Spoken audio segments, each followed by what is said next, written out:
que se distanciou do Centrão nas suas últimas mudanças ministeriais, né? Por exemplo, teve ali uma abertura para trazer um ministro do Centrão para a sua Secretaria de Relações Institucionais, escolheu a ministra Gleisi, então deputada federal, para tocar essa pauta de negociação com o Congresso. Também não abriu mais espaço para os partidos do Centrão na última reforma ministerial, como era discutido. Agora, eu vejo que o Centrão, ele prefere ainda se distanciar do governo caso a oposição se organize fora do núcleo do Jair Bolsonaro, de um filho ou da esposa Michele. E qual a probabilidade disso acontecer hoje, Lucas? Não tem como saber, Thaís. As discussões estão sendo feitas. Eu acho que não é irreal a gente pensar, por exemplo, numa convergência lá na frente em torno do nome do Tarcísio, mas não vai acontecer agora, porque o mercado e quem está nos assistindo, o setor produtivo, enfim, eles ficam muito ansiosos com uma decisão política logo, só que não tem por que acontecer agora. Quando você fala com os grandes presidentes dos partidos, eles não estão muito preocupados em quem vai ser o próximo presidente do Brasil. A gente está, a sociedade está... Não deveria, porque nós estamos há mais de um ano da eleição. Tudo bem, mas a preocupação que a gente vê no setor produtivo, no mercado financeiro em relação à eleição, ainda não é tão forte dentro dos partidos de centro, que eles têm mais com que se preocupar, com a formatação dos próprios partidos. Então, a gente não vai ter uma decisão agora de uma candidatura da centro-direita, isso vai acontecer pro ano que vem, né, para janeiro, fevereiro, março, e com esse tempo que a oposição fica cometendo esses erros, que são percebidos de forma negativa pela sociedade civil, como, por exemplo, entrar no Congresso Nacional, aquele motim no plenário, ou, por exemplo, a atuação do Eduardo Bolsonaro em Washington, que é vista de maneira negativa por boa parte da população, segundo as últimas pesquisas, o Lula vai vendo uma abertura para entrar junto ao Centrão e tentar trazê-los novamente. Agora, o Centrão não está pronto para reatar esse relacionamento. Então, eu acho que o Centrão vai continuar muito à deriva, tentando não votar e não entrar nessas pautas muito divididas, só que alguma hora o debate fica inevitável.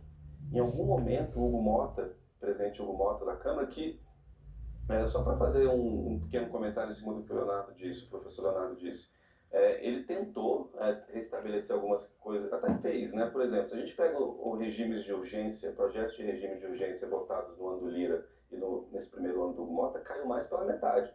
Ele está prestigiando muito as comissões. A gente teve uma queda gigantesca do número de pedidos de regime de urgência para votar logo em plenário na gestão Hugo Mota.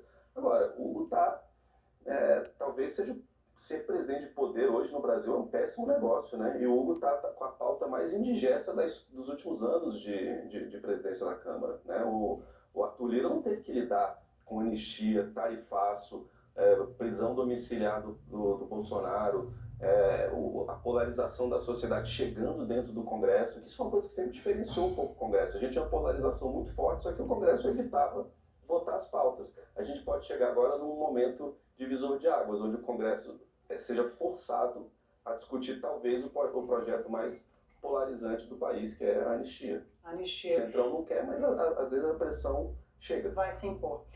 Meninos, eu tenho aqui mais 3 minutinhos e eu vou fazer uma pergunta para os dois, peço só para vocês serem concisos para a gente conseguir ouvir vocês dois. Eu quero ouvi-los sobre como é que você está enxergando a pauta de votações. Tem alguma expectativa para projetos importantes, assim, como é que o Congresso atua para o Brasil e não em seu próprio favor? Léo? Olha, eu acho que o Congresso, em relação a essa crise institucional, ele vai jogar parado por enquanto. Tá? Eu acho que ele vai deixar o governo se desgastar com o Trump, né, com essas questões ligadas ao julgamento, e vai deixar o STF se virar um pouco com a questão das críticas, do problema do julgamento. Né? Então, assim, ele vai jogar parado. Hoje é uma posição vantajosa para ele. Né? E vai tentar esfriar um pouco o clima para votar as duas principais pautas desse ano, que são o orçamento e o imposto de renda, né? Que do ponto de vista político-eleitoral são as questões que mais mobilizam o Congresso. E Lucas, para você eu quero saber como é que fica o presidente Lula nisso tudo. Eu citei rapidamente aqui a tentativa dele de trazer o Centrão de volta, mas ele também está numa batalha de recuperação de popularidade, usando o tarifaço politicamente. Como é que o presidente Lula sai dessa briga no Congresso? Bom, ele tem talvez duas pautas que são eleitoralmente muito relevantes para ele, né? Ele tem, por exemplo, a reforma do IR, que tem que passar esse ano, idealmente, 26. Tem algumas medidas provisórias relevantes, a do setor elétrico é importante, né? Porque para o governo, porque aumenta ali a isenção de algumas faixas para não pagar a conta de luz. Tem MP 1303, que trata das questões de aumento de arrecadação, depois Tributação dos investimentos. do IOF, né, depois daquela discussão do IOF. Então, são as três principais pautas. Eu acho que a reforma do IR ainda passa esse ano, e a do marco do setor elétrico também. A MP 1303 do IOF, eu acho que vai uma coisinha ou outra ali, mas ainda tem um debate. Mas não vai ser para agora. Eu acho que nas próximas semanas a gente vai ver uma limpeza desse assunto e colocar alguns pontos nos is aí em relação à anistia. E o Lula, eu vejo o Lula hoje, em relação ao Congresso, como passageiro. Ele tem que olhar e tentar se impor em alguma votação aqui e acolá, mas hoje eu vejo um governo que vai, daqui até o final do ano e até no ano que vem, ter que sobreviver e se fortalecer muito na base do gogó, muito na base da promessa, muito na base do vamos lá, porque o Congresso é um barco, não diria desgovernado, mas é um barco cuja influência do Lula no Congresso é muito baixa.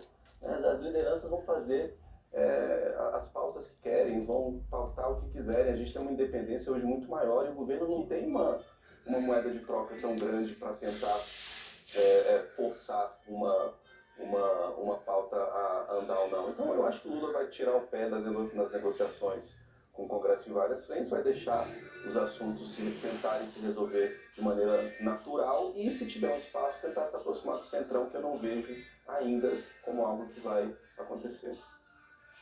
Muito bom debate com vocês dois. Obrigada, Leonardo